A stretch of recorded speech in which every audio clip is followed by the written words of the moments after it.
তিন জায়গায় প্রয়োজনে মিথ্যা বলা যায়। কয় জায়গায় মিথ্যা বলতে? তাওরিয়া মানে কথা একটু ঘুরিয়ে বলবেন। এক নাম্বার, আপনার ওয়াইফকে খুশি করার জন্য, সে একটু এরকম না বলে একটু কৌশল করে বললে খুশি হবে, ওটা বলা যায়। দুই নাম্বার, জীবন মরণের ব্যাপার, জান বাঁচানোর জন্য একটু কৌশল করে ঘুরিয়ে বললেন, এটা জায়েজ। তিন নাম্বার, দুইজন ঝগড়া লাগছে তাদেরকে মিলিয়ে দেওয়ার জন্য কৌশল করে একটু মিথ্যা বলা, ঘুরিয়ে বলা জায়েজ। দুইজনের মধ্যে দেখলেন যে সম্পর্ক খারাপ, একজনরে বললেন, ভাই সে তো ওই দিন আপনার ব্যাপারে অনেক প্রশংসা। কি আমার ব্যাপারে প্রশংসা? তার সাথে তো আমার মারাত্মক সম্পর্ক। কি বললো? এই বললো আপনি নাকি এই করছেন ওই করছেন, অনেক প্রশংসা। লোকটার মন খুশি হয়ে যাবে তার ব্যাপারে, ঠিক কিনা? আবার তার সাথে যার ঝগড়া, ওরে যে বলুন, ভাই ওই দিন তো সে আপনার অনেক অ্যাপ্রিসিয়েশন করলো, অনেক।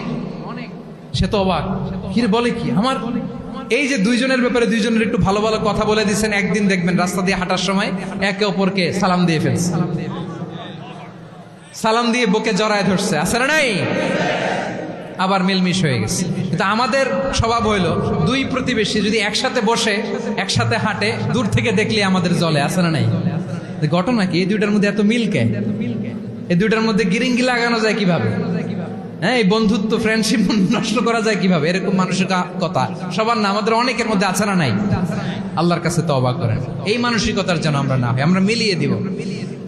কানগুলো খরগোশের কানের মতো খাড়া করে শুনুন পেকুয়ার ভাইরা। বিশ্বনবী বলেন, আলা উখবিরুকুম বিআফদাল দারাজা, আলা উখবিরুকুম বিআফদাল মিন দারাজাতিস সিয়ামি ওয়াস সালাতি ওয়াস সাদাকা। হে আমার উম্মতেরা, নামাজ, রোজা, দান, দেখেন নামাজ, রোজা, দানের চেয়েও বড় কোনো শ্রেষ্ঠ ইবাদতের কথা আমি কি তোমাদের বলবো না? সাহাবারা তো অবাক, বলে কি নামাজের চেয়ে বড় ইবাদত, রোজার চেয়ে বড়, দান করার চেয়ে বড় ইবাদত? সাহাবীরা বললেন, বালা ইয়া রাসূলুল্লাহ, নবী বলেন। বিশ্বনবী বললেন, নামাজের চেয়েও বড়, রোজার চেয়েও বড়, যাকাতের চেয়েও বড়, সাদাকার চেয়েও বড় একটা ইবাদত আছে, আমি কি তোমাদের বলবো না? সাহাবারা বললেন, ইয়া রাসূলুল্লাহ, বালা অবশ্যই বলবেন, সেটা কি? বিশ্বনবী বললেন, ইসলাহু যাতিল বাইন। দুইজন যখন ঝগড়া লেগেছে, তোমার দুই ভাই যখন ঝগড়া লেগেছে, এই দুইজনের মধ্যে বিরোধ মিটিয়ে মীমাংসা করে দেয়া হচ্ছে সবচাইতে সেরা কাজ। দুইজন ঝগড়া লাগছে, ইসলাহু যাতিল বাইন, দুইজনের মধ্যে মিলিয়ে দেয়া, এটা নামাজ, রোজা, সাদাকার চেয়ে বেশি সওয়াব। সুবহানাল্লাহ, এত আস্তে? হ্যাঁ, ওয়াত্তাকুল্লাহ ওয়া আসলিহু যাতা বাইনিকুম, সূরা আনফাল। আল্লাহ বলেন, আল্লাহরে ভয় করো, ঝগড়া লাগলে মজা নিও না, ওয়াত্তাকুল্লাহ, আল্লাহরে ভয় করো, ফাসলিহু যাতা বাইনিকুম, মিলিয়ে দিও। তাহলে আমরা মিলায়ে দিব। রাজি আছেন তো? তাহলে আমরা এক উম্মাহ, এক উৎস থেকে এসেছি, এক দেহ এক প্রাণ, আমাদের সম্পর্ক বড় মজবুত, সীসাঢালা প্রাচীরের মতো, কেউ টলাতে পারে না, কেউ ভাঙতে পারে না, ঠিক কিনা? আবার আমাদের সম্পর্ক হলো ভাই ভাই, আমরা ঐক্যবদ্ধ থাকার জন্য দুনিয়ায় এসেছি। কেমন করে ঐক্যবদ্ধ থাকতে হয় দুনিয়াবাসীর শেখানোর জন্য এসেছি।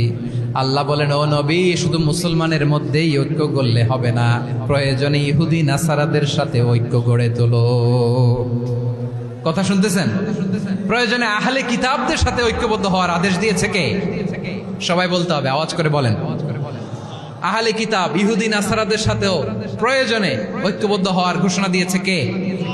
বিশ্বনবী মক্কা থেকে মদিনায় হিজরত করতে গেছেন, ওখানে ইহুদিদের সাথেও কোয়ালিশন করেছেন। সুবহানাল্লাহ পড়বেন না? বনু কাইনুকা, বনু নাদির, বনু কুরাইজা, এই তিনটা দলের সাথে বিশ্বনবী কোয়ালিশন করেছেন একসাথে। কিন্তু তাদের বিশ্বাসঘাতকতার কারণেই তারা বহিষ্কৃত হয়েছে মদিনা থেকে। বিশ্বনবীর এখানে কোনো দোষ নাই, বিশ্বনবী ঐক্যবদ্ধ হতে চেয়েছেন।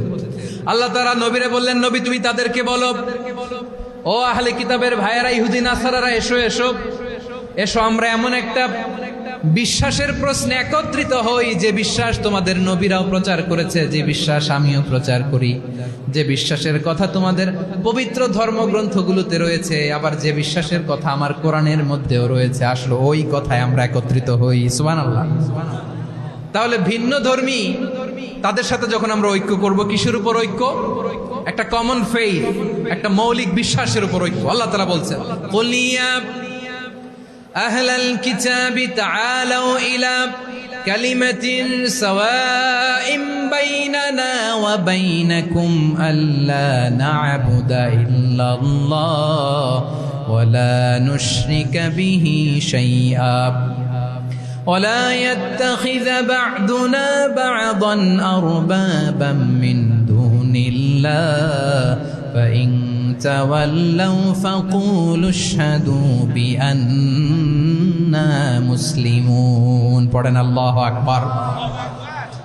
রব্বুল আলামিন বিশ্বনবীকে ডেকে বললেন, নবী তোমার প্রতিবেশী ইহুদিদেরকে ডেকে বলো, তাআলাউ ইলা কালিমাতিন সাওয়াইম বাইনানা ওয়া বাইনাকুম, ও ইহুদিরা আসো এক টেবিলে বসি, আসো এমন একটা কথার উপরে আমরা সবাই একমত হয়ে যাই, যেই কথা তোমরাও মানো আমরাও মানি, সেটা হচ্ছে আল্লাহ ছাড়া আমরা কারো ইবাদত করব না, আমরা সবাই মিলে ইবাদত করি একজনের, তিনি কে?